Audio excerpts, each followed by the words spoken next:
الحمد للہ وکفا والصلاة والسلام علی من لا نبی بعدہ اما بعد فاعوذ باللہ من الشیطان الرجیم بسم اللہ الرحمن الرحیم۔ معزز و محترم ناظرین سامعین، آج آپ کے سامنے حاضر ہونے کا مقصد اور ہمارے درس کا مقصد وہ ایک فرقہ جو گور شاہی فرقہ کہلاتا ہے، جس کے بانی ریاض احمد پاکستان والے تھے، اور اب ان کے نمائندے اور خلیفہ یونس گوہر جو مانچسٹر میں ہوتے ہیں غالباً، ان کے عقائد اور نظریات پر گفتگو کرنی ہے۔ ریاض احمد کو عام طور پر امام مہدی بنا کر پیش کیا گیا، لیکن حقیقت میں جب ہم نے اس فرقے کے اور اس گروہ اور اس مذہب کے عقائد اور نظریات خود یونس گوہر جو اس وقت ان کا سربراہ ہے ان کی زبان سے سنے تو یقین جانیے کہ یہ لوگ موجودہ زمانے میں قادیانیوں سے بڑھ کر بے دین اور مرتد ہیں۔ انہوں نے جس طرح اللہ کی توہین کی، پاک پیغمبر کی توہین کی، صلی اللہ علیہ وسلم، انبیاء کی توہین کی، صحابہ کی توہین کی، قرآن کا انکار کیا، نماز کا انکار کیا، دین اسلام کا انکار کیا، انہوں نے اپنے ریاض گوہر کو اللہ، رب اور محمد سے بڑھ کر پیش کیا۔ تو حقیقت میں ایسی گستاخانہ زبان، ایسی گندی زبان مقدسات اسلام کے متعلق، ضروریات دین کے متعلق اس دور میں بڑے بڑے بے دین اور ملحد کو بھی نہیں ہوئی جو اس جماعت کے سربراہ کو ہو رہی ہے۔ لہذا میں بڑے شرح صدر کے ساتھ یہ کہہ رہا ہوں کہ یہ حضرات مرزائیوں سے بھی بڑے بے دین ہیں اس دور میں، ان سے بھی بڑے اسلام کے دشمن ہیں۔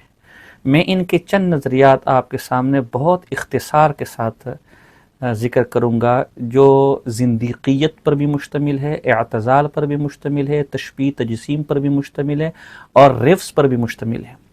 اور یہ عقائد اس قدر کفریہ اور اس قدر بے دینی پر مشتمل ہے کہ ان کے رد کرنے کے لیے ہمیں کسی دلیل کی بھی حاجت نہیں ہے۔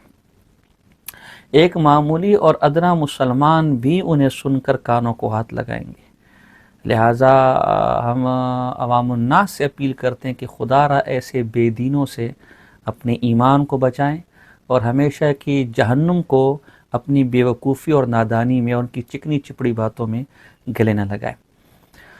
ان کے عقائد و نظریات پیش کرنے سے پہلے میں یونس گوہر کا ایک قول آپ کے سامنے پیش کر دیتا ہوں، آپ ذرا اس کو ملاحظہ فرمائیں۔ ہر بندہ، ہر مسلمان، بھلے اس کو دین اسلام کے الف بے بھی نہ آتے ہوں، فتویٰ دینے کو تیار ہے۔ وہ یہ کہتا ہی نہیں ہے کہ دین اسلام کے اندر اہمیت اللہ اور اس کے رسول کی رائے کی ہے، تمہاری نہیں ہے۔ آج کے مسلمان نے دین اسلام کو اپنی رائے سمجھ لیا ہے کہ میں یہ سمجھتا ہوں۔ تم کون ہو؟ تمہاری کیا اتھارٹی ہے؟ تمہاری کیا حیثیت ہے؟ دین کے بارے میں رائے دینے کی تمہاری کیا حیثیت ہے؟ یہاں تک کہ کوئی ولی اللہ دین کے اوپر رائے نہیں دے سکتا۔ دین کس چیز کا نام ہے؟ اللہ کے احکامات کا نام، اور اس کے رسول نے جو ان پر عمل کر کے دکھایا ہے وہ دین۔ یہاں اس یونس گوہر نے خود تسلیم کیا کہ کسی شخص کو قرآن کے بارے میں، دین کے بارے میں رائے دینے کا کوئی حق نہیں۔ دین اللہ کے حکم اور نبی کے عمل کا نام ہے۔ تو اب میں چیلنج کرتا ہوں کہ آگے جو کفریات اور اس کی لادینی پر حوالے میں پیش کروں گا وہ ہمیں قرآن اور پاک پیغمبر کے فرمان سے ثابت کر کے دکھائے۔ یہ خود سامنے قرآن رکھ کر اپنی من مانی تحریفات اور قرآن کے معنی کو اس طرح بگاڑ کر پیش کرتا ہے کہ باطنیہ کا کفر بھی آپ بھول جائیں گے۔ میں اللہ کے بارے میں جو ان کے نظریات ہے وہ آپ کے سامنے پیش کرتا ہوں۔ یہ اللہ کو ہم انسانوں جیسے ایک انسان سمجھتے ہیں، معاذ اللہ، حالانکہ یہ صریح تشبیہ اور تجسیم ہے جو کفر ہے۔ یہ کہتے ہیں اللہ کا جسم ہے، اس جسم پر بال ہے، اللہ کپڑے پہنتا ہے، اللہ معاذ اللہ مرد ہے، اور اللہ کے ساتھ میں بغلگیر ہوا، گپے لگائی، لنگوٹی یار ہے میرا، اللہ کے ساتھ میں نے کشتیاں لڑی ہیں معاذ اللہ، اللہ بزرگوں کے جسم میں داخل ہو جاتا ہے، انسان ہی اللہ بن جاتا ہے معاذ اللہ، الیاذ باللہ۔ مثلا ایک جگہ کہتا ہے کہ اصل مرد اللہ ہے، الیاذ باللہ، حالانکہ مرد جینڈر یہ تو مخلوق ہونے کی علامت ہے۔ کسی بڑے سے بڑے بے دین نے بھی شاید آج تک اللہ کو مرد نہیں کہا۔ اور یہ اللہ کو مرد کہہ رہے ہیں. جس طرح انسانوں میں مرد اور عورت ہوتے ہیں اس طرح اللہ بھی ایک معاذ اللہ ایک انسان کی طرح مرد ہے. ملاحظہ اس کا یہ کفر. تم مرد ہو، تم مرد نہیں ہو. بھئی حدیث شریف میں آیا ہے کہ مومنوں کو اللہ تعالیٰ جب جنت میں جائیں گے مومن 70 مردوں کی طاقت دے گا. ابے جب تو مرد ہے تو تجھے مردوں کی طاقت کیوں دی جائے گی؟ اس لیے کہ تو مرد نہیں ہے. مرد کون ہے؟ اللہ تعالیٰ مرد اس کو کہتا ہے جو مولا کا طالب. پھر مولا کا جو طالب ہو تو اللہ سے عشق کے ذریعے اللہ کا نقشہ اس کے اندر آ جاتا ہے. مرد صرف اللہ ہے، باقی سب کو مردانگی اس کے ذریعے، اس کے عکس سے، اس کی پیروی سے، اس کی اتباع سے حاصل ہوگی. جیسے حدیث ہے طالب الدنیا مخنث، دنیا کا جو طالب ہے مخنث، somebody without a gender. وطالب العقبا مؤنث، اور جو آخرت کا طالب ہے اللہ کی نظر میں وہ عورت ہے. وطالب المولا مذکر، جو اللہ کا طالب ہے اللہ کی نظر میں. یہاں ایک وضاحت ہم کرتے ہیں کہ جتنے ہم کلپس پیش کریں گے سارا انہی گور شاہیوں کے چینل سے لیے گئے ہیں، اور اس کی بیک گراؤنڈ میں جو میوزک وغیرہ بج رہا ہے وہ ہم چونکہ ہمارے ساتھیوں کو ہٹانے کا طریقہ نہیں آتا وہ انہوں نے خود لگائے، تو ہم پہلے وضاحت کر دیں. تو آپ نے سنا معاذ اللہ کہ اللہ مرد ہے، اور جس کو جو مردانگی ملی معاذ اللہ اللہ سے ملی. اور آگے جو یہ روایت حدیث بنا کر پیش کرتے کہ طالب دنیا مخنث و طالب العقبہ مؤنث و طالب المولا مذکر، بالکل جعلی اور گھرنٹو حدیث ہے. کسی حدیثی کتاب میں یہ حدیث موجود نہیں، یہ بالکل فضول بات ہے اور کسی قسم کی کوئی حدیث نہیں ہے، یہ اس نے اپنے پیٹ سے بنائی ہے. آگے اگلا دیکھیں معاذ اللہ کہتے ہیں کہ اللہ کے جسم پر روئیں بال ہے معاذ اللہ. جیسے عورتوں کے جسم پر روئیں نرم بال ہوتے ہیں اس طرح اللہ کے جسم پر الیاذ باللہ معاذ اللہ بال ہیں. ملاحظہ فرمائیں آدم صفی اللہ کو جب اللہ نے بنایا تھا تو وہ بال نہیں تھے ان کے. خوبصورتی کے لیے اللہ کے جسم پر بھی خوبصورتی کے لیے وہ رواں ہوتا ہے، جیسے عورتوں کے چہرے پہ ہوتا ہے نا رواں، اللہ کے جسم پر بھی رواں ہے بال نہیں. لیکن آدم کو جو منع کیا الیاذ باللہ، یہ بالکل کفری عقیدہ. یہ تو انسان کو اللہ کو معاذ اللہ انسان بنا رہے ہیں. آگے اس کے ایک اور کفر ملاحظہ ہو، یہ اپنے ریاض گور شاہ کے فیض کو بیان کرتا ہے کہ اس کے فیض سے میں اللہ کے پاس پہنچا اور اللہ کے پہلو میں بغل میں بیٹھا اسے بغلگیر ہوا معاذ اللہ. جیسے لنگوٹی یار اللہ کس سے بغلگیر ہوتے ہیں. پھر میں اللہ سے معاذ اللہ کشتیاں بھی کی ہیں، لڑائی ریسلنگ معاذ اللہ یعوذ باللہ. یہ کفر اس سے پہلے یہودیوں کا تو ہو سکتا تھا، کسی مسلمان نے یہ کفر آج تک اللہ کے بارے میں نہیں بکا جو یہ موضوع بکرے. ملاحظہ ہو ذرا. ہم لوگوں کو جو اللہ سے ملاقاتیں سرکار نے کروائی وہ بھی انوکھی چیز ہے.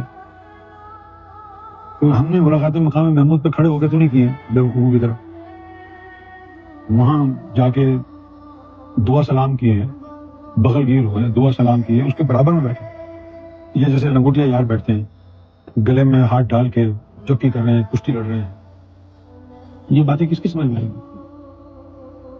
معاذ اللہ اللہ کے گلے میں ہاتھ ڈال رہے، جپیاں لگا رہے. اور بدبختی دیکھیں کہ مقام محمود سے ملاقات نہیں کی بیوقوفوں کی طرح معاذ اللہ. تو مقام محمود تو پاک پیغمبر صلی اللہ علیہ وسلم کو ملنے والا ہے، تو یہ کس کو بیوقوف کہہ رہے معاذ اللہ الیاذ باللہ. اس طرح یہ میں کیا اس کو بدبخت بولوں کہ کیا بولوں. قرآن کی آیت یوم یکشف عن ساق ویدعون الی السجود فلا یستطیعون، سورہ قلم ہے آیت نمبر 42، کہ جب اللہ کی طرف سجدے کے لیے پکارے جائیں گے تو کفار سجدے نہیں کر سکیں گے. تو یہ بدبخت کہتے ہیں کہ یہ جو سجدے کے لیے پکارے جائیں گے نا یوم محشر، جب اللہ عرش پر سے پردہ ہٹائے گا اور اعلان ہوگا کہ جی سجدہ کرو، تو وہاں اللہ کے عرش پر ریاض گوہر شاہ کو بیٹھا ہوا دیکھیں گے اور لوگ پھر سجدے نہیں کر سکیں گے کہ یہ تو وہی تھا جو دنیا میں آیا تھا، ہم نے اس کو نہیں مانا. تو آج تو رب سامنے یہی ہے عرش پر معاذ اللہ، تو آج سجدہ کرنا چاہیں گے لیکن سجدہ نہیں کر سکیں گے معاذ اللہ. تو یہ ریاض گور شاہی کو اللہ مانتے معاذ اللہ، اللہ کے عرش پر مانتے معاذ اللہ یعوذ باللہ. ملاحظہ ہو ذرا یہ کفر. کہ یوم محشر میں رب جو ہے اپنے ایک وجود کو دکھائے گا، کہے گا یہ میرا وجود میں نے زمین پہ بھیجا تھا، اس کو سامنے جو ہے نا بٹھائے گا کہ یہ میرا وجود زمین پہ گیا تھا، ہٹاؤ پردہ تاکہ یہ پہچانے کون تھا وہ، اور پھر کہے گا یدعون الی السجود،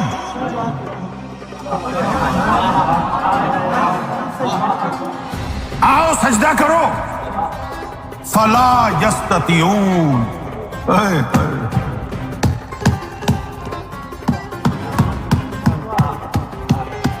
جب دیکھیں گے ان کو تو ہم نے دیکھا تھا، ان کے پاس تو گئے تھے ہم، فوراً جھکنا چاہیں گے، لو بھائی جلدی سے جھک جاؤ، لیکن ایسا لگے گا جیسے کمر میں کسی نے لوہے کا سریا ڈال دیا اور کھڑ جائیں، اللہ کہے گا جھکو، جھکا ہی نہیں جا رہا، فلا یستطیعون۔ تو وہ پوچھیں گے کہ بھائی کیوں نہیں ہو رہا؟ کہا کہ اس وقت صرف وہی جھک پائے گا ان قدموں میں جو زمین پہ جھکتا تھا۔ کون جھک پائے گا؟ جو دل و جان سے زمین پر جھکتا تھا، جو دل و جان سے جان گیا تھا یہی رب ہے۔ فلا یستطیعون، اس وقت تو نہیں ہوگی، کمر ٹیڑھی ہو جائے گی۔ معاذ اللہ، آپ نے دیکھا کہ اللہ نے اپنا وجود گور شاہ کے صورت میں دنیا میں بھیجا، اور قیامت میں اللہ کے عرش پر یہی گور شاہ ہوگا اور وہی سجدہ کر سکے گا جو اس گور شاہ کو رب مانتا ہو۔ معاذ اللہ، اعوذ باللہ، استغفر اللہ۔ اس طرح آگے ذرا دیکھیں اللہ کے بارے میں ان کا ذہن دیکھیں، یعنی ایک طرف گور شاہ کو تو اللہ بنا رہے ہیں، اللہ کے عرش پر بنا رہے ہیں، سجدے کے لائق بنا رہے ہیں، اور اللہ کے بارے میں کس قدر گستاخانہ الفاظ، کشتی لڑ چکے، اللہ سے بغل گیر ہو چکے۔ آگے یہ بکواس کرتے اللہ کے بارے میں کہ اس بات پر بحث کرتے کہ اللہ نے دنیا کیوں بنائی، تو کہتے ہیں عالم الغیب میں اللہ بور ہو رہا ہوگا، تو اس سے سوچا کوئی شغل میلہ لگائے۔ معاذ اللہ، اب اللہ کے لیے بور کا لفظ، شغل میلے کا لفظ، وہی کہ یہ نام مراد اللہ کو اپنے جیسے ایک انسان سمجھتے۔ معاذ اللہ، ملاحظہ فرما اللہ کے بارے میں کی گستاخی۔ میرا خیال ہے کہ وہ عالم غیب میں اللہ تعالیٰ بور ہو رہا ہوگا، اس نے کہا چلو کوئی شغل میلہ لگاتے، اس لیے مخلوق وغیرہ بنائی، کسی کو جنت میں، کسی کو ادھر، کسی کو۔ اس کا جو سینس آف ہیومر ہے بڑا خطرناک ہے اللہ تعالیٰ کا۔ یہ تو اب آگے کا جو کلپ ہم آپ کے سامنے پیش کریں، کئی کفریات کا مجموعہ ہے۔ یہ کلمے کا معنی کہتا ہے کہ لا الہ الا اللہ، اور یہ کہتا ہے کہ یہاں معبود کی نفی ہو رہی ہے۔ تو کسی شے کی نفی تبھی ہوتی ہے جب اور موجود ہوں، تو معبود خالق اللہ اور موجود ہیں معاذ اللہ، لیکن ان میں جو سب سے کامل اللہ ہے وہ یہ رحمان الرحیم ہے معاذ اللہ اعوذ باللہ۔ حالانکہ تمام مسلمانوں کا عقیدہ ہے کہ معبود رب اللہ ایک اللہ ہے، جو اس کے سوا نہ کوئی معبود ہے، اس کے سوا نہ کوئی خالق ہے، اور اس کے سوا نہ کوئی رب ہے۔ ایسا ذرا اس کا یہ کفر۔ لیکن اگر ہم کلمے کا ترجمہ کریں تو آپ غور فرمائیے، کلمہ کہتا ہے لا الہ الا اللہ۔ الہ کا مطلب ہی نہیں معلوم مسلمانوں کو، الہ اور اللہ میں کیا فرق ہے یہ معلوم ہی نہیں۔ الہ کا مطلب ہے معبود، کیا ہے؟ معبود یعنی خالق، بنانے والا۔ تو کلمہ کہتا ہے معبود کا معنی خالق، یہ بھی غلط کیا، معبود کا معنی عبادت کے لائق۔ تو اللہ جو کہہ رہا ہے کہ اللہ کے سوا کوئی اور الہ نہیں، اس کا مطلب یہ نہیں کہ اور الہ تھے، تبھی نفی ہو رہی ہے کہ اس اللہ کے علاوہ کوئی خالق نہیں ہے، صحیح ہے؟ تو یہاں پر نفی کس چیز کی ہے؟ اللہ کی ہے یا خالق کی نفی ہے؟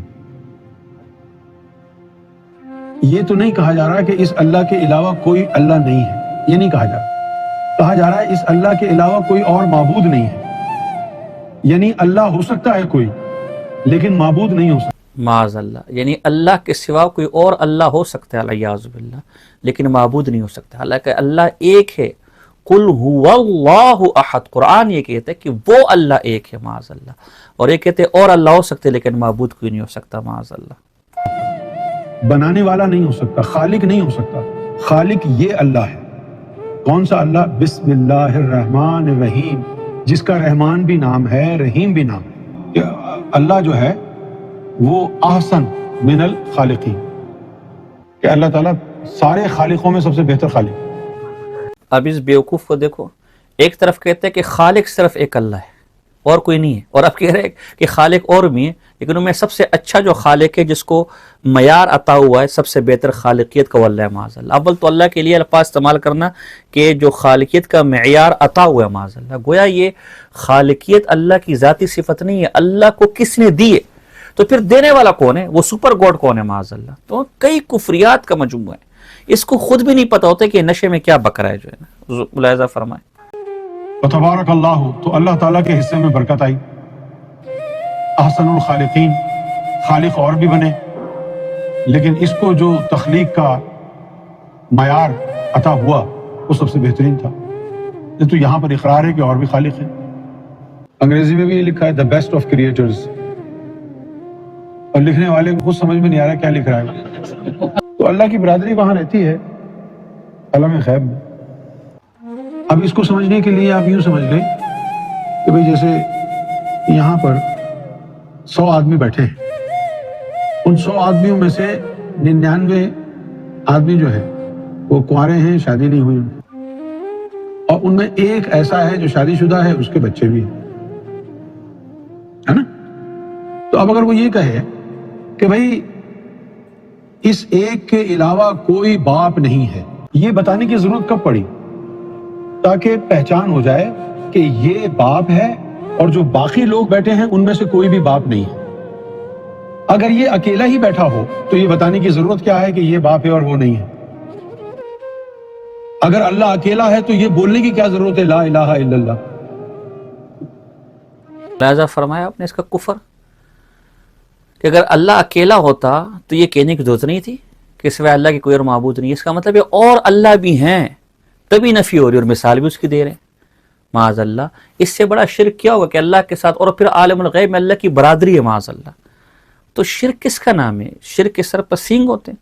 تو تبھی ہم نے کہا کہ یہ زندیق بھی ہے، مرتد بھی ہے، مشرک بھی ہے، رفس بھی ان کے اندر ہے، الہاد بھی ہے، تجسیم بھی ہے، تشبیہ بھی ہے. یہ ایک نہیں کئی کفریات کا مجموعہ اور ملغوبہ ہے جو ہے نا. تو یہ چیز جو ہے وہ سمجھ میں آنا عام آدمی کے لیے، خاص طور پر مسلمان کے لیے ممکن نہیں ہے. وہ مسلمانوں کا دماغ نہیں ہے. یہ میں ایسے نہیں کہہ رہا ہے لا الہ الا اللہ، میرے علاوہ کوئی معبود نہیں ہے. باپ کا مرتبہ کب ملے گا؟ جب یہ باپ بنے گا. 40 سال کی عمر میں باپ بنا، 10 سال کے بعد اس کا بچہ 10 سال کا ہو جائے گا، تو تمہارے باپ ہونے کی مدت کتنی ہو جائے گی پھر؟ 10 سال، ہے نا. تو جتنی ایج خالق کی ہونے کی ہے اتنی ہی مخلوق کی ہے. سوال یہ پیدا ہوتا ہے کہ کیا اللہ ہمیشہ سے خالق تھا؟ خالق وہ تبھی بنانا جب اس نے مخلوق بنائی. مخلوق بنانے سے پہلے تو نہیں تھا خالق. بھئی آپ شادی سے پہلے کوئی بچہ آپ کا نہیں ہوا تو آپ اس وقت باپ نہیں تھے نا.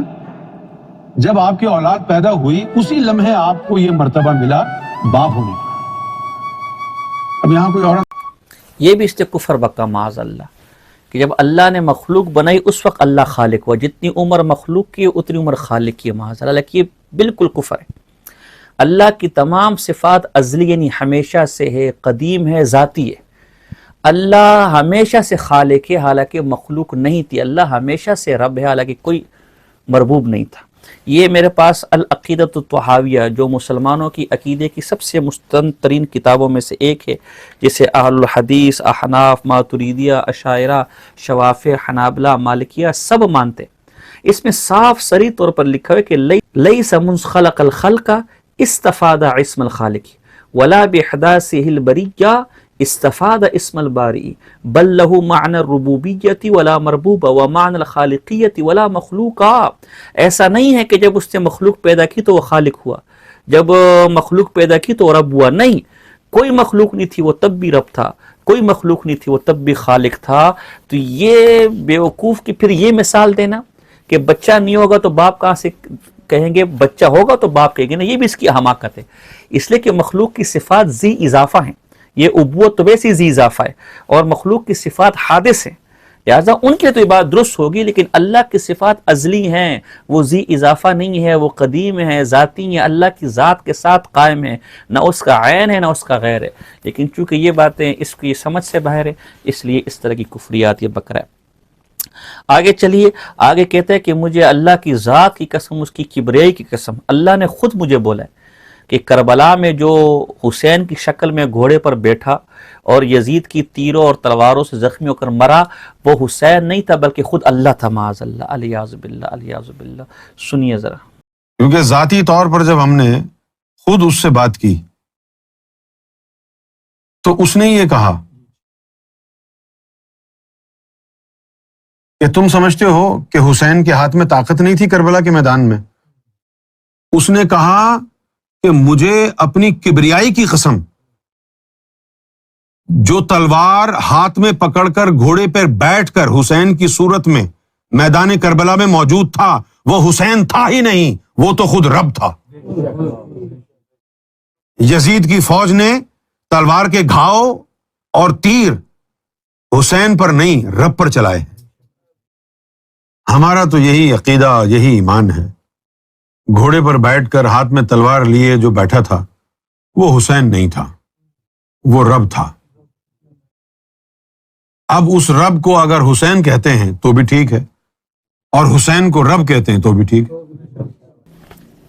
اس طرح آگے یہ کہتا ہے کہ جب بندہ اللہ کو پا لیتا ہے تو اللہ کا وجود اس بندے کا ہو جاتا ہے، اور بندے کا وجود اللہ کا ہو جاتا ہے، اور اللہ اس بندے میں غرق ہو جاتا ہے، معاذ اللہ۔ یہ صریح حلول کا عقیدہ ہے جس پر تمام علماء نے کفر کے فتوے لگائے، اور یہ حلول کا عقیدہ اس آدمی کا ملاحظہ فرمائے۔ 2003 میں میں نے ایک خواب دیکھا۔ خواب میں دیکھا کہ یوم محشر ہے اور سرکار کھڑے ہوئے ہیں، چند لوگ سرکار کے ساتھ ہیں، اور سرکار کبھی ان کے گالوں پر انگلیاں پھیر رہے ہیں، کبھی ان کے بالوں سے کھیل رہے ہیں۔ اتنے میں دیکھتا ہوں کہ انجمن سرفروشان اسلام کے بڑے بڑے جو عہدیدار تھے، عارف میمن، وسیم محمد قریشی، بابر اور یہ طلعت، یہ بہت سارے لوگ وہ سرکار کی طرف آتے ہیں اور پکارتے ہیں، سرکار سرکار سرکار۔ سرکار کی ذات گواہ ہے، سرکار ان کو فرماتے ہیں کہ میں تو یونس والا سرکار ہوں، آج تم اپنے سرکار کو ڈھونڈو۔ میں یونس والا سرکار ہوں، آج تم اپنے سرکار کو ڈھونڈو۔ جب کوئی درجہ کمال پہ پہنچتا ہے، آپ نے تو یہی سنا ہے نا کہ جس سے توفیق الہی طفل نوری، نہیں، کیا ہیں یہ انڈیویجول جو ہے رب کے صورتیں ہیں۔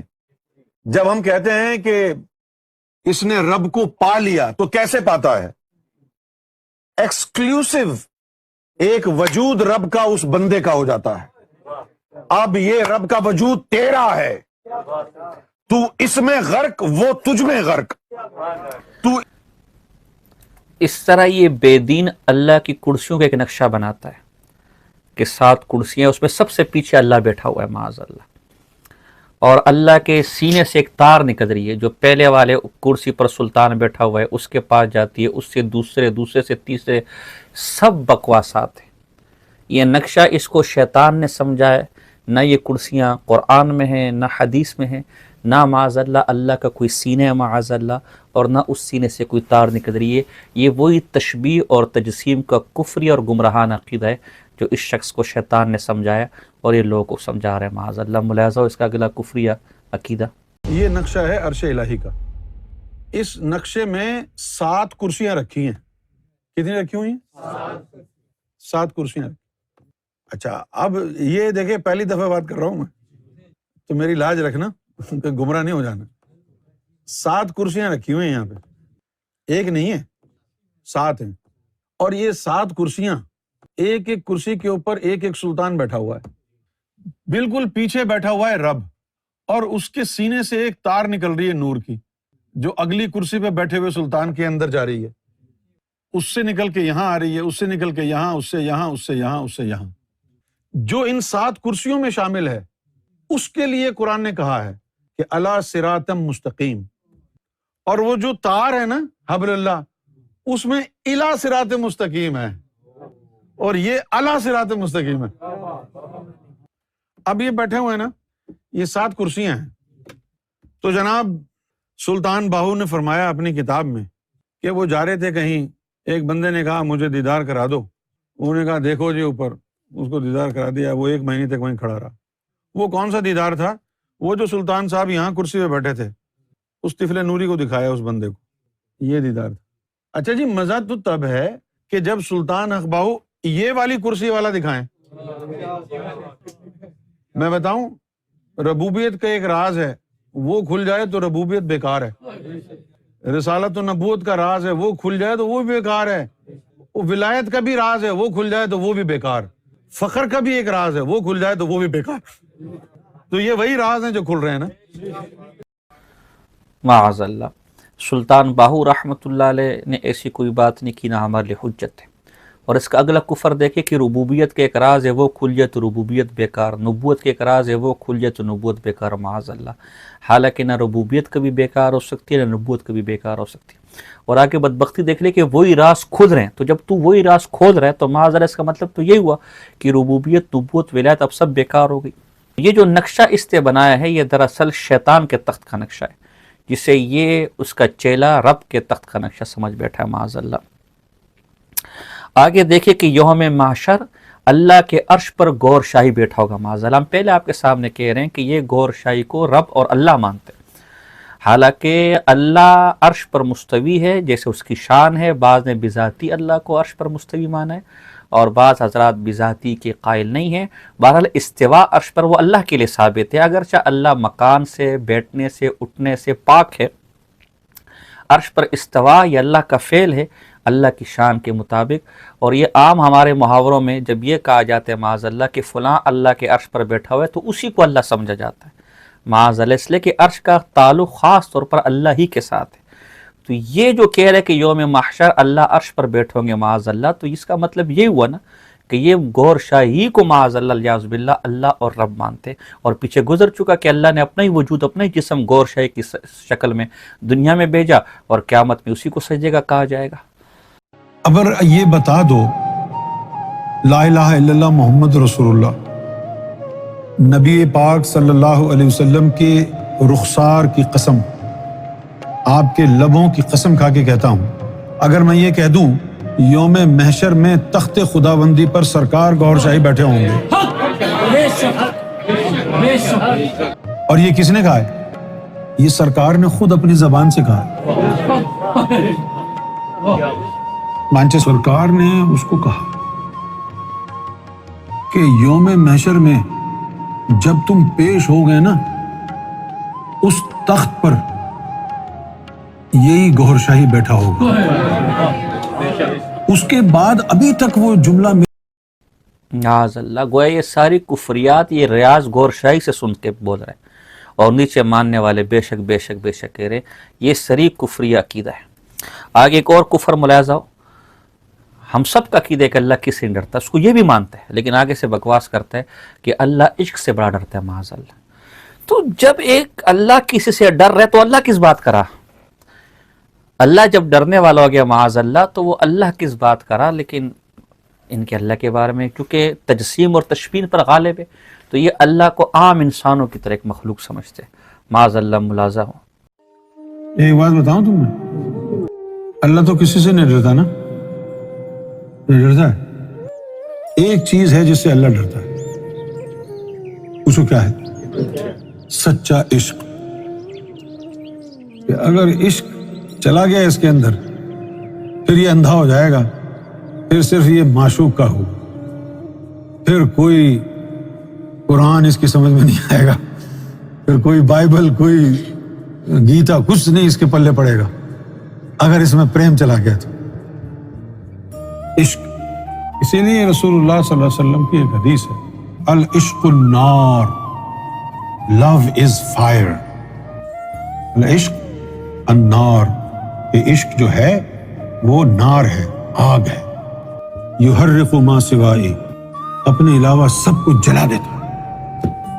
العشق نار بکواس ہے، اس طرح کے فضول الفاظ پاک پیغمبر صلی اللہ علیہ وسلم کی پاک زبان سے ادا ہو ہی نہیں سکتے۔ آگے فرماتے ہیں کہ جب اللہ کسی کو فقر پر فائز کرتا ہے تو اپنے اندر سے، اب دیکھیں اللہ اپنے اندر سے، معاذ اللہ، یہ وہی جسمیت اور تشبیہ، اپنے اندر سے کوئی چیز نکال کر اس بندے میں رکھ دیتا ہے. یا جسے توفیقی یا طفل نوری، سب بکواسات ہیں. جسے توفیقی، طفل نور، نہ قرآن میں نہ حدیث میں، یہ اس گنجے کی اپنی بکواسات ہے جو ہے نا. اور جب وہ فقر میں کامل ہو جاتا ہے تو وہ فقیر اللہ بن جاتے ہیں، معاذ اللہ، الیاذ باللہ، استغفر اللہ. ملاحظہ ہو. اور اس باب میں من تم الفقر فهو اللہ، یہ جو حدیث بنا کر پیش کرے بالکل جھوٹ اور بکواس ہے، بالکل جعلی حدیث ہے، جعلی الفاظ ہے. پاک پیغمبر صلی اللہ علیہ وسلم کی زبان سے ایسے الفاظ ادا ہی نہیں ہو سکتے. ملاحظہ ہو ذرا. جب وہ مقام وصل پر فائز کرتا ہے تو اپنے اندر کی کوئی چیز نکال کے اس بندے کے سینے میں رکھ دیتا ہے. اپنے اندر کی کوئی چیز نکال کے سینے میں رکھ دیتا ہے. یا جس سے توفیق الہی نکالے گا، یا طفل نوری نکالے گا، یا کوئی نور کا خاص حصہ نکالے گا تو اس کے سینے میں رکھ دے گا. جب رکھ دے گا نا تو پھر حضور نے فرمایا اذا تم الفقر فهو اللہ، تو فقر میں کامل ہو گیا تو پھر وہ اللہ ہی ہو گیا.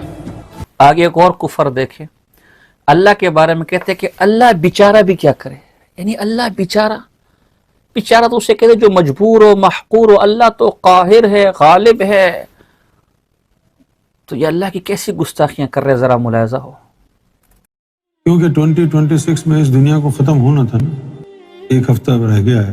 جیسے ہی 2026 چڑھے تو کوئی اچنبے کی بات نہیں ہوگی. اور اللہ بھی بیچارہ کیا کرے، جب تک انسان کی درگت نہ بنے، اس کی حجامت نہ ہو، وہ بندے کا پتر بنتا نہیں. اندازہ لگے اللہ بیچارہ، وہ پھر اللہ کس بات کا ہو. باقی یہ جو 2026 میں دنیا ختم ہوگی سب جھوٹ، خدا کی قسم ختم نہیں ہوگی، بلکہ 2030 میں بھی ختم نہیں ہوگی. یہ سب بکواسات ہیں ان کی جو ہے نا.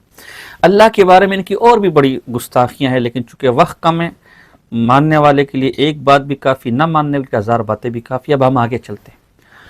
قرآن کے بارے میں ان کا بالکل وہی عقیدہ ہے جو رافضیوں کا عقیدہ ہے.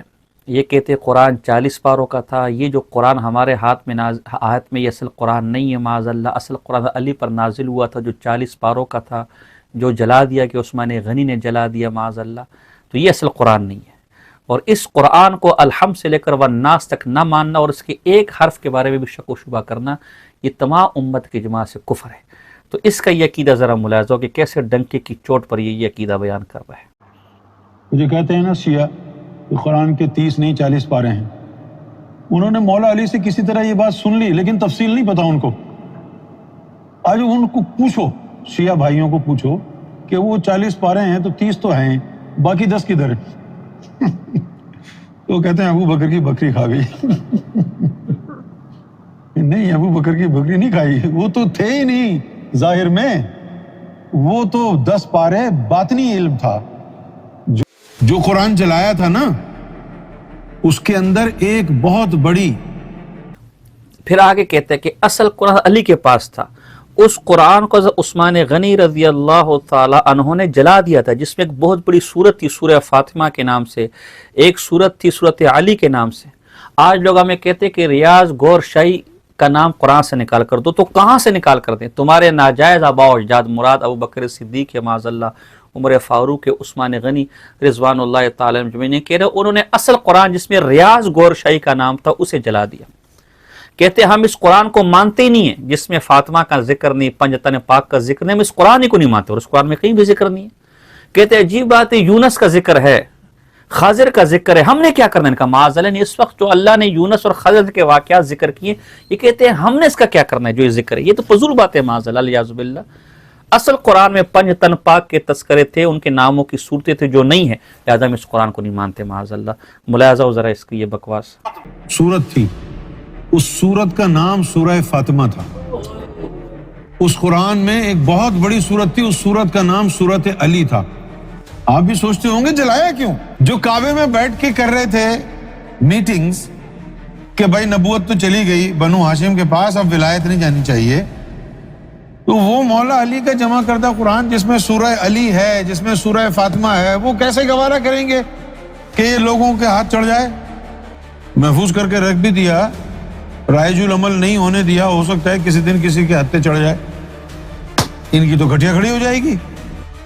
اس قرآن میں ایک سورت ایسی تھی جس سورت کا نام تھا سورہ الریاض. آج بکواس کرتے ہیں لوگ، کہتے ہیں کہ قرآن میں گوھر شاہی کا نام دکھاؤ، تو دکھایا نا ہم نے، الف لام را، بولا یہ الف لام را سے کیا مراد ہے؟ یہ بات اس لیے الف لام را کی تشریح میں بیان کرنا پڑ رہی ہے ہم کو کہ تمہارے جو ناجائز آباء و اجداد تھے نا، انہوں نے اصل قرآن جلا دیا تھا، جس میں گوھر شاہی کا نام لکھا ہوا تھا، جس میں علی لکھا ہوا تھا، جس میں فاطمہ لکھا ہوا تھا، جس میں حسن حسین لکھا تھا، کیونکہ ہم ایسے قرآن کو مانتے نہیں جس میں پنجتن کا نام تک نہ ہو۔ کس بات کا ہے ایسا قرآن جس میں پنجتن کا نام نہ ہو؟ ارے یار، سورہ یونس دے دی، بنی اسرائیل کا ایک نبی ہے یونس علیہ السلام، کیا مولا علی سے افضل ہے وہ؟ موسیٰ علیہ السلام کا قصہ سنا رہے ہیں، خضر علیہ السلام کا قصہ سنا رہے ہیں، فرعون نے یہ کیا، فلانے نے یہ کیا۔ ابے بھائی کیا ضرورت ہے ہم کو یار، یہ پنجتن باغ کی کوئی بات کرو۔ ابراہیم علیہ، سن لو، حضور کی احادیث اور یہ قرآن ادھورا ہے۔ پھر مزید کہتا ہے کہ حضور کی احادیث اور یہ قرآن نامکمل ہے علی کی تعلیمات کے بغیر، اور علی کی تعلیمات نہج البلاغہ کے اندر ہے، حالانکہ یہ نہج البلاغہ جعلی کتاب ہے، علی کی طرف رضی اللہ تعالیٰ عنہ کی طرف منسوب ہے۔ قرآن بھی مکمل ہے، حدیث بھی مکمل ہے۔ قرآن و حدیث کی صورت پہ ہمیں کسی اور تعلیمات کی ضرورت نہیں ہے، خود پاک پیغمبر کی حدیث ہے کہ میں تم میں دو چیز، ایک رب کا قرآن، دوسرا اپنا فرمان چھوڑے جا رہا ہوں، جب تک انہیں مضبوطی سے تھامے رکھو گے تم کبھی گمراہ نہ ہوگے۔ لیکن یہ کہتے ہیں کہ قرآن بھی نامکمل ہے معاذ اللہ، حدیث بھی نامکمل ہے، جب تک اس کے ساتھ نہج البلاغہ نہیں ہے۔ ملاحظہ ہو، مولا علی کی تعلیم کے بغیر یہ احادیث اور یہ ظاہری قرآن جو آپ کے ہاتھوں میں ہے، اگر مولا علی کی تعلیم نہج البلاغہ اس کے ساتھ نہ ملائی جائے تو بغیر مولا علی کی تعلیم کے یہ حدیثیں بھی ادھوری ہیں، یہ قرآن بھی ادھورا ہے، کیونکہ یہ قرآن اور یہ حدیثیں رسالت کا ایک رخ دکھاتی ہیں، اس رسالت کا باطنی رخ دکھایا ہے مولا علی کی تعلیم۔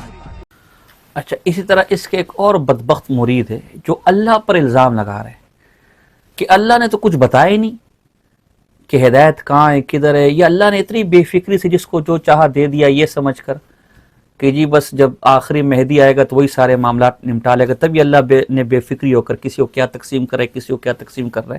اللہ کو بتانا چاہیے تھا نا، تو قرآن میں کیوں نہیں ہے ہدایات؟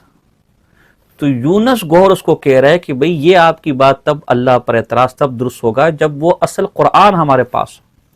اصل قرآن میں ساری باتیں تھی کہ گوھر ریاض گوھر شاہی آئے گا، امام مہدی ہوگا، اس کی یہ نشانیاں ہوگی، یہ جو اصل قرآن علی پر نازل ہوا تو علی کے پاس تھا، وہ تو غائب کر دیا گیا معاذ اللہ۔ یہ جو ہمارے ہاتھوں میں اصل قرآن ہے ہی نہیں۔ اب یہ بے دین جو کہہ رہا ہے کہ ہمارے ہاتھوں میں اصل قرآن جو ہے وہ یہ والا ہے ہی نہیں، اور پھر اسی کو سامنے رکھ کر اس میں تحریف بھی کرتا ہے، اس میں من مانے اپنے ترجمے اور مفہوم بنا کر اس کو پیش بھی کرتا ہے۔ جب اصل قرآن تیرے پاس ہے ہی نہیں تو اس کو سامنے رکھ کر تو کیوں بیان کرتا ہے؟ اس کو سامنے رکھ کر تو کیوں تعریفات، اس کی مانوی تعریفاتیں کرتے؟ ملاحظہ ہو ذرا اس کی یہ کفر، ملاحظہ ہو۔ یہ رہ گئی کہ کیا اتنی بے فکری سے اللہ نے جس کو چاہا جو کچھ کہا، یا قرآن بھیجا، توریت بھیجی، زبور بھیجی، جو بھی واقعات ہو گئے، کیا اس وجہ سے بے فکری تھی کہ بھئی آخر میں جو وہ آئے گا مددگار، وہ سنبھال لے گا مخلوق؟ کیا یہ تھی یا کیا ہے؟ ہمیں جو دکھ ہے، جی سرکار، جی ہمیں جو دکھ ہے وہ اس بات کا ہے، جی اللہ سے شکوہ نہیں ہے، دکھ اس بات کا ہے کہ جو قرآن مجید نازل ہوا، مولا علی نے جمع کیا، وہ تو ہے نہیں آپ کے پاس۔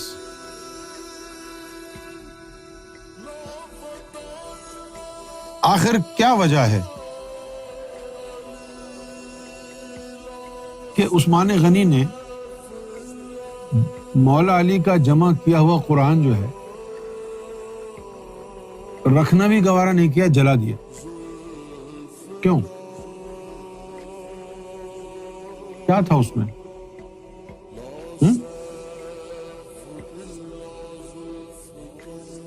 تو آج اگر اسلام آپ کو سمجھ میں نہیں آ رہا ہے تو اس میں یہ نہیں ہے کہ قرآن مجید میں وہ چیز تھی نہیں، قرآن میں تو تھی لیکن وہ قرآن ہی نہیں ہے آپ کے پاس۔ معاذ اللہ، یہ اس قرآن کو اللہ کا قرآن ہی نہیں مانتے، اور یہ تعلیمات، یہ کفریہ تعلیمات اس کے پیر و مرشد ریاض گور شاہی کی بھی تھی۔ وہ بھی کہتا تھا کہ تورات بھی ختم، زبور بھی ختم، انجیل بھی ختم، قرآن بھی ختم، دین اسلام ختم ہو گیا، یہ 73 فرقے قرآن نے بنائے وہ بھی ختم، اب ہدایت اس میں نہیں ہے۔ اب ہدایت تمہیں ملے گی عشق میں، اللہ کا مذہب عشق ہے معاذ اللہ۔ تو وہ بھی اس قرآن کو ختم سمجھتا تھا، یہ اس قرآن پر اس کا ایمان نہیں تھا۔ ملاحظہ ہو ذرا اس کے پیر کا یہ کفری عقیدہ۔ اب علم بہت سارا ہے، اب ہم جو بات کرتے ہیں نا وہ کہتے ہیں یہ نہ حدیث کی بات ہے نہ قرآن کی بات ہے، لیکن حدیث قرآن کے آگے بھی علم ہے نا، وہ جو علم ہے وہ حضور پاک کے سینے مبارک میں ہے نا۔ اس قرآن مجید سے وہ توریت کا علم ختم ہو گیا، توریت ختم ہو گئی، یہ تو مانتے ہی ہیں۔ زبور بھی چلا گیا، انجیل بھی منتشر ہو گیا، اب تمہارا قرآن مجید وہ بھی منتشر ہو چکا ہے نا۔ 72 فرقے اہل قرآن نہیں بنایا بھئی، اب تمہیں پھر راستہ کس چیز سے ملے گا؟ جب قرآن بھی منتشر ہو گیا تو پھر تمہارے پاس راستہ کون سا ہے؟ اب تمہیں وہ دین پکڑنا پڑے گا جو منتشر ہو ہی نہیں سکتا ہے، جس کو ہر مذہب قبول کرتا ہے، وہ دین جو اللہ نے اپنے لیے رکھا تھا، جو اللہ کا دین ہے، اب تمہیں اس کو پکڑنا پڑے گا، تب تم کو صراط مستقیم حاصل ہوگا۔ اللہ کا دین کیا ہے؟ اللہ کا دین عشق ہے۔ اس نے سب سے پہلے اپنے محبوب سے عشق کیا، خود عشق، خود عاشق، خود معشوق۔ معاذ اللہ، الیاذ باللہ۔ یہ قرآن کے بارے میں کہ چند کفری عقائد ہے، وقت بہت کم ہے اور باتیں بہت زیادہ ہیں۔ اب پاک پیغمبر صلی اللہ علیہ وسلم کی جو بدترین توہین ان بدبختوں نے کی ہے، کسی بڑے سے بڑے بے دین کو بھی اس کی جرت نہ ہوگی۔ میں بڑے دل پر پتھر رکھ کر اور اپنے آنسوؤں کو قابو میں رکھ کر میں آپ کے سامنے کفریات بیان کر رہا ہوں۔ خدا را میری زبان جل جائے، ہاتھوں پر ریشہ طاری ہو جائے، اگر ان کا کفر بتانا میرا مقصود نہ ہوتا تو کبھی بھی میں ان کفریات کو آپ کے سامنے بیان نہ کرتا۔ یہ بدبخت کہتے ہیں کہ جب حضور علیہ السلام کسی سے خصوصی ملاقات کے لیے جاتے ہیں تو حوروں کو اپنے ساتھ لے کر جاتے ہیں، عورتوں کو جو باقاعدہ ناچتی ہیں، اور ایسا منظر ہوتا ہے کہ اگر وہ منظر ہم یہاں اپنے ٹی وی پر چلائیں تو تم کہو گے کہ انہوں نے کنجر خانہ کھولا ہے، معاذ اللہ، الیاذ باللہ، الیاذ باللہ۔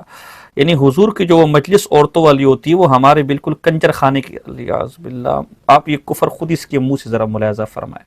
جب بھی رسول اللہ صلی اللہ علیہ وسلم خصوصی نسبت، خصوصی اہتمام کے ساتھ کسی سے ملاقات کرنے کے لیے جاتے ہیں تو ان کے ساتھ پورا ایک یعنی عورتوں کا ٹولہ ہوتا ہے، وہ رقص کرتے کرتے درود و سلام پڑھتی ہوئی جاتی ہے، یا نبی سلام علیکم، یا رسول سلام۔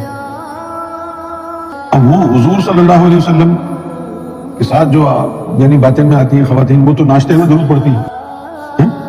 اچھا، کل ہم یہاں اپنی بہنوں کو، ماں کو کہیں کہ بھئی رقص کرتے ہوئے درود پڑھو الرا ٹی وی پر لائیو، دیکھو سارے مسلمان کہیں گے یہ کیا کنجر خانہ ہے، تمہارے دماغ میں گوبر، تم ابھی مومن نہیں بنے، نور اتر جانے سے مومن تھوڑی بنتا ہے، وہ تو قرآن کا فلسفہ ہے۔ ہم خاص ولی ہوتے ہیں، ان کے پاؤں اب آگے بکواس کرتے کہ جو خاص ولی ہوتے ان کے ہاتھ پاؤں جو ہے وہ حوریں دباتی ہیں، اور حضور علیہ السلام کے سامنے بھی عورتیں ناچتی ہیں، رقص کرتی ہیں۔ وہ کہتے تم اگر اس مجلس کو دیکھ لو نا تو تم سمجھو گے شاید کہ میں کسی شیطانی محفل میں آ گیا، معاذ اللہ، الیاذ باللہ۔ یعنی حضور کی مجلس ایسی ہوتی ہے۔ بکواس کرتے ہیں کہ اگر تم یہ نہیں مانتے تم کافر ہو، مسلمان ہو ہی نہیں، کیونکہ تم خود تھیٹر میں جاتے ہو اور حضور علیہ السلام پر تم اعتراض ہے کہ وہ کیوں تھیٹر لگائے ہوئے، وہ کیوں عورتوں کا ناچ دیکھ رہے ہیں، معاذ اللہ، الیاذ باللہ۔ یعنی حضور کی محفل ان عورتوں کے ساتھ ایسی جیسے ہماری تھیٹر میں ہوتی ہے، جیسے ہمارا کنجر خانہ ہوتا ہے، جیسے ہماری معاذ اللہ شیطانی محفل، معاذ اللہ، الیاذ باللہ۔ آپ اندازہ لگے اگر اس کے بعد بھی کوئی گستاخ اور بے ایمان اور واجب القتل، اب اس کے بعد کوئی اور میں کیا بات کروں؟ آپ اس کی یہ گستاخیاں خود سنے جو دل پر پتھر رکھ کر میں آپ کو سنا رہا ہوں۔ کروانے کے لیے، ان کی خدمت کرنے کے لیے اللہ تعالیٰ حورات کو بھیجتا ہے زمین پر، وہ حوریں آتی ہیں، پاؤں دباتی ہیں، رقص کرتی ہیں، ناچتی ہیں۔ تو جو تم عورتوں کو نچاتے ہو، مجرا کرتے ہو، اس میں اور اس میں کیا فرق ہوا؟ تم اگر دیکھ لو کہ بھئی رسول اللہ کے سامنے حوریں آ کے، پریاں آ کے ناچ رہی ہیں تو پھر کیا ہوگا؟ تم تو سوچے گا وہ شیطانی محفل میں آ گیا ہوں۔ یہ ہے کافروں کا ایمان، جنہوں نے محمد رسول اللہ کے اوپر پابندیاں لگائی ہوئی ہیں کہ ہم تو جا کے تھیٹر میں عورتوں کا ناچ دیکھیں گے، حضور کو نہیں دیکھنے دیں گے۔ پھر اس بدبخت کی ایک اور بدبختی ملاحظہ، سامنے اپنے ایک چیلے کو بٹھایا ہوا ہے. وہ کہتے میں جب مدینہ منورہ گیا، وہاں روزے کے سامنے میں 6-7 دن رہا کہ یا رسول اللہ کرم کیجئے، تو اب بالکل جاگتی کی حالت میں روزہ سامنے سے کھل گیا، اور وہاں ایک آدمی کرسی پر تشریف فرما تھے اور ایک آدمی پیچھے کھڑے ہوئے تھے. تو جو پیچھے کھڑے ہوئے آدمی تو اس نے مجھے اشارہ کیا کہ آؤ پاؤں چومو، پاؤں کو ہاتھ لگاؤ. تو میں سمجھا جو کرسی پر بیٹھے ہوئے ہیں وہ رسول اللہ کو، دونوں کی شکل ایک ہی جیسی تھی، وہ رسول اللہ ہوں گے. تو میں جب قدم بوسی کے لیے کرسی پر بیٹھے ہوئے آدمی کے پاس گیا تو اس سے کہا نہیں، جو پہلے کھڑے ہوئے ہیں ان کے پاؤں چوم لو نا. تو میں نے کہا چلو اچھا میں ان کے پاؤں چوم لیتا ہوں، ہو سکتا ہے کہ وہ گور شاہی ہوں. تو کہتے جب میں وہ کھڑے ہوئے آدمی کے پاس گیا تو وہ رسول اللہ تھے، اور جو کرسی پر بیٹھا ہوا تھا وہ گور شاہی تھے. کہتے پہلے اس کو چوما، معاذ اللہ، یعنی گور شاہی کو کرسی پر بٹھایا ہوا ہے اور رسول اللہ کو پیچھے کھڑا کیا ہوا ہے، اور حضور پہلے اس کے پاؤں چوموا رہے. معاذ اللہ، کیا رسول اللہ کی بدترین گستاخی نہیں ہے؟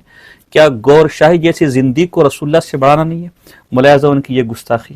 آپ کو میرے سرکار گوھر شاہی کا ابھی میرے الفاظ مکمل ہوئے ہی نہیں، ہاں تو منظر ایسا بدل گیا کہ مجھے ہوش نہیں رہا. ہاں سامنے سے بالکل وہ جو جالیاں تھیں بظاہر وہ غنودگی والا معاملہ. وہ بالکل، میں تو ظاہر میں یقین کریں ابھی بھی ہوش و حواس میں جیسے آپ سے عرض کر رہا ہوں ایسا ہی آج تک یاد ہے مجھے. اچھا لیکن وہ تو کیا ہوا؟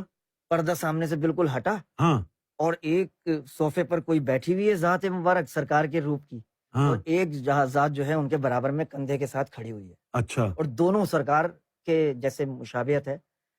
تو میں ایک دم چونک کے دیکھ رہا ہوں تو ایک ذات مسکرا رہی ہے ہاں جو بیٹھے ہوئے ہیں، ہاں اور ایک ذات بالکل سیریس ہو کے کھڑے ہوئے ہیں اور اشارہ کرے جا رہے ہیں کہ قدموں میں ہاں قدم بوسی کر لو. قدم بوسی کرو. اچھا تو میں سوچ رہا ہوں شاید یہ سرکار ہوں گے جو کھڑے میں، ہاں اور یہ حضور پاک ہوں گے.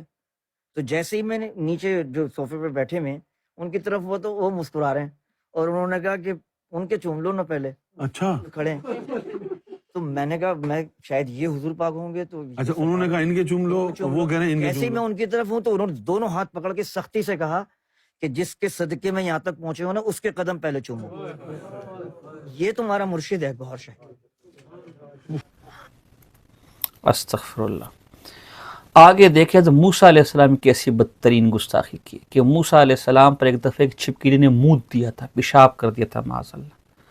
تو موسیٰ علیہ السلام نے اللہ کو کہا کہ تو نے چھپکلی کو کیوں پیدا کیا؟ تو کہنا چاہتے کہ اللہ کے یہاں سب برابر ہے، حالانکہ یہ بھی بکواس ہے. اللہ کے یہاں سب برابر نہیں، اللہ کے یہاں نبی افضل ہے، پھر ولی افضل ہے.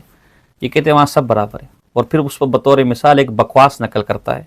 یہ جس کتاب میں بھی وہ کتاب بھی بکواس ہے، اس میں یہ واقعہ بھی بکواس ہے کہ جو موسیٰ علیہ السلام پر چھپکلی نے منہ دیا تھا، پیشاب کر دیا تھا، معاذ اللہ باللہ. یہ شاید اپنے گنجے سر کو موسیٰ علیہ السلام کے جسم کی طرح سمجھ رہا ہے جو تھوکنے کے بھی قابل نہیں ہے.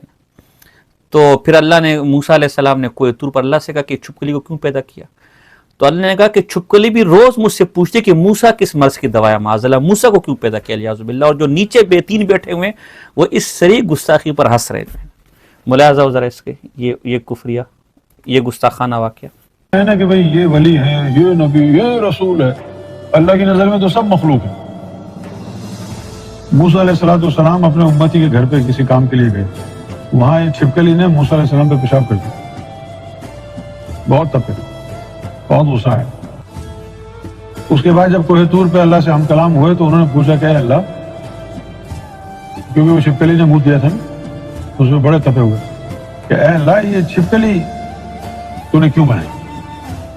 تو اللہ تعالیٰ نے کہا کہ چھپکلی بھی روز مجھ سے یہ پوچھتی ہے کہ اے اللہ یہ موسیٰ کس مرض کی دوا ہے.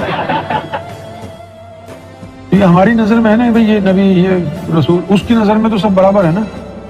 اگر اس نے موسیٰ اور چھپکلی دونوں کو برابر رکھا کہ موسیٰ کو چھپکلی سے شکایت ہے تو چھپکلی کو بھی موسیٰ سے شکایت ہے کہ یہ کس مرض کی دوا. یعنی چھپکلی اور موسیٰ علیہ السلام برابر ہے. میں کہوں کہ ریاض گورش اور کتا، ریاض گورش اور خنزیر، ریاض گورش اور پاخانہ برابر ہے، موتر برابر ہے. تو کیا یہ اس کو گستاخی نہیں سمجھیں؟ لیکن انبیاء کے بارے میں ان بختوں کی زبان ملاحظہ فرمائے. آگے آدم علیہ السلام کے بارے میں کہتا ہے کہ آدم علیہ السلام جو ہے انہوں نے جب پخانہ کیا، ایک بدبودار گندی چیز، اب ان کو سمجھ آئی نہیں کہ کیا ہے، تو وہ انہوں نے اپنے پخانہ بغل پہ اور زیر ناف پر ملنا شروع کر دیا. لیاذ باللہ لیاذ باللہ. ملاحظہ ہو ذرا. دیکھیں اس کی جو شکل ہے وہ بھی پیشاب گاہ کی طرح ہے گیہوں کی، کیونکہ یہ دانہ جنت کا نہیں تھا، لہذا جسم نے اس کو قبول نہیں کیا، فضلے کے طور پر باہر آیا. ان کو پتہ ہی نہیں تھا کہ یہ کیا ہے.